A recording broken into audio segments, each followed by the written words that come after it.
Hello, magandang gabi po. First off, I would like to greet our policemen, our military officers, and especially General Browner. Sisimulan ko po ang talumpati sa pagbibigay pugay at galang sa ating magiting na tagapagtanggol ng bansang Pilipinas. Nung ako po ay isang estudyante, ang pinaka-favorite ko po na subject ay araling panlipunan. Ang aming guro po, si Mrs. De Guzman, ay may palaging itinuturo na ang mga Pilipino ay malaya, nakakapag-enjoy ng kalayaan, nakakapagpamasyal dahil may mamagigiting tayong mga sundalo at pulis na pumapasan sa seguridad ng bansa in exchange of their personal and family life. And with that, mga sir, I truly salute your service to the country. Allow me to proceed with a prayer to God. Kasi, isa sa mga pinaka-main reason as to why I am here right here today is ang aking napakatinding damdamin, kalungkutan, at rage sa mga nangyayari. Hindi po anger, rage po. Ang susunod ko po na ibabahagi sa inyo ay maselan po na pangyayari sa buhay ko. At ito po ang nangyayari sa mga ordinaryong mamamayan kapag ang pamahalaan ay mas nakafocus sa pagnanakaw kaysa pagsisilbi sa bayan. Ako po ay isang rape survivor. When I was 5 years old, I was raped by drug addicts. Yes, it was so long ago. But sabi nga nila, gaano man katagal ang sugat, kapag ito'y malalim, minsan nararamdaman mo pa rin yung sakit. Back in 2023, ako po ay na-attempt ng rape under sa administration ni Marcos. I'm not blaming the government for my bad lucks. That's not me. Pero ito po ang isa sa mga resulta ng kapabayaan ng pamahalaan. Napapabayaan ang mga mamamayan, nagagahasa ang mga babae, at nananakaw ang ating kinabukasan. General Browner, I am here pleading you, sir.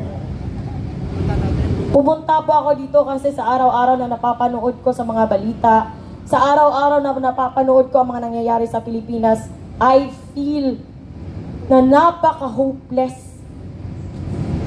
As an ordinary citizen, walang background sa lawmaking, walang background sa saligang batas, walang background sa pag-aaral sa mga batas ng Pilipinas. Ito ay perspective ng isang ordinaryong Pilipino, General Browner. Sa nakikita ko po, hindi focus ng pamayanan, hindi focus ng pamahalaan ang magsilbi sa sambayanan. Ang focus po nila ay magpakasasa, magpayaman at magnakaw. On the other hand, napapabayaan po, hindi na poproteksyonan ang mga mamamayan. Bakit naman kasi mapoproteksyonan kung ang number one culprit ng ating kahirapan ay ang pamahalaan? Hindi po pera ang ninanakaw nila. Ninanakaw po nila ang oras na dapat nakalaan sa pag-protect ng mga mamamayan.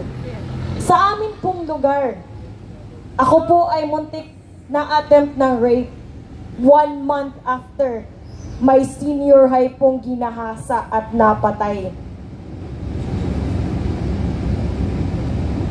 It brought a lot of traumas and it brought a lot of pain. to the point that certain months of 2023 and 2024, I do not go out of the house. Kasi pag tinitingnan ako ng kahit sinong lalaki, sa tingin ko ay hinuhubaran ako. Ako po ay produkto ng kapabayaan ng isang pamahalaan na ang focus po ay magpayaman ng sarili, ng pamilya nila, at mag-indulge ng mga bagay na hindi naman dapat sa kanila. Sir Browner, kami po ay nagsisimba linggo-linggo. Ang number 1 panalangin po namin ay sana magkaroon ng intervention. Sana magkaroon ng divine intervention, kahit anyong tulong mula sa Panginoon ay tatanggapin namin. Pupunta kami ng Kongreso para sa investigasyon sa flood control project.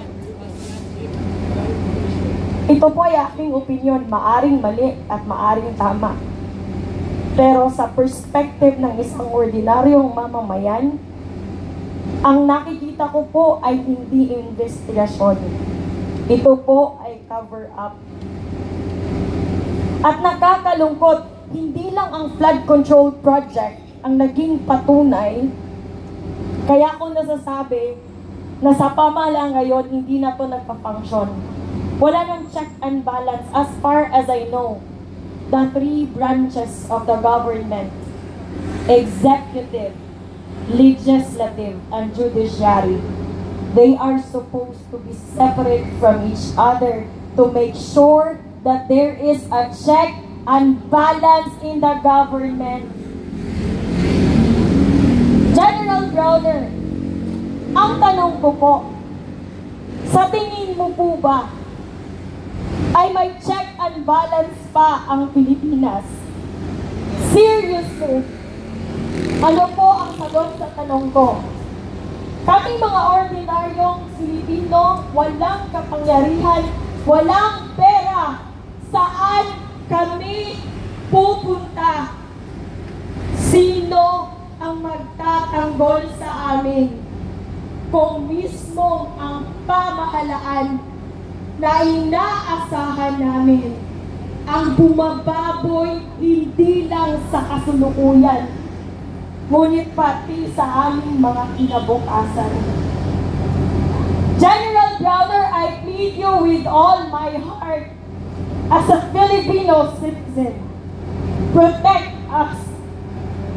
Protect us because in the end, you are supposed to protect the Filipino people. You are supposed to uphold the interest and the protection of the Filipino people. Wala kaming laban dahil wala kaming kapangyarihan.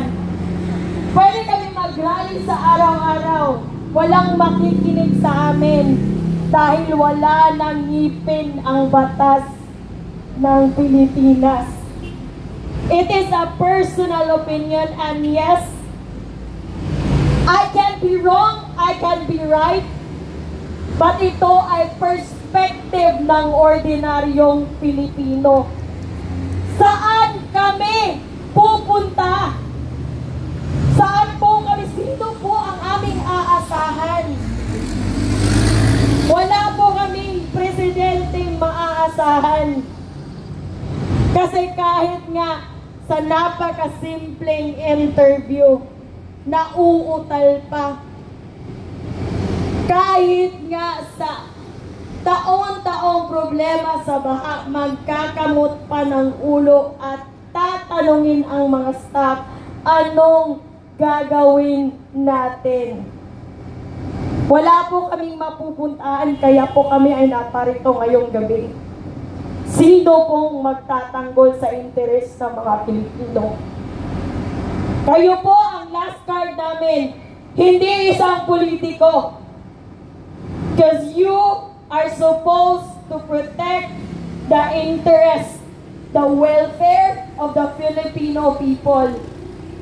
Galangin po natin at siguraduhin po natin na may check and balance pa ang Pilipinas. na may rason pa para maniwala kami ulit na ang hustisya sa Pilipinas ay patas. Kung ang kanilang oras na inilalaan sa pagnanakaw ay inilalaan nila sa pagserbisyo sa mga mamamayan, walang mga batang magagahasa, walang mga batang magugutom, at walang mga taong mamamatay sa baha. Sometimes I cannot wrap my head around the audacity, the audacious fact na napakaraming sangay ng pamahalaan, ngunit ni isa ay hindi maasahan. General Browner and the Armed Forces of the Philippines, together with the Philippine National Police, you are our last card and we are counting on you to protect the interest of the Filipino people. Yun lang po, at magandang gabi.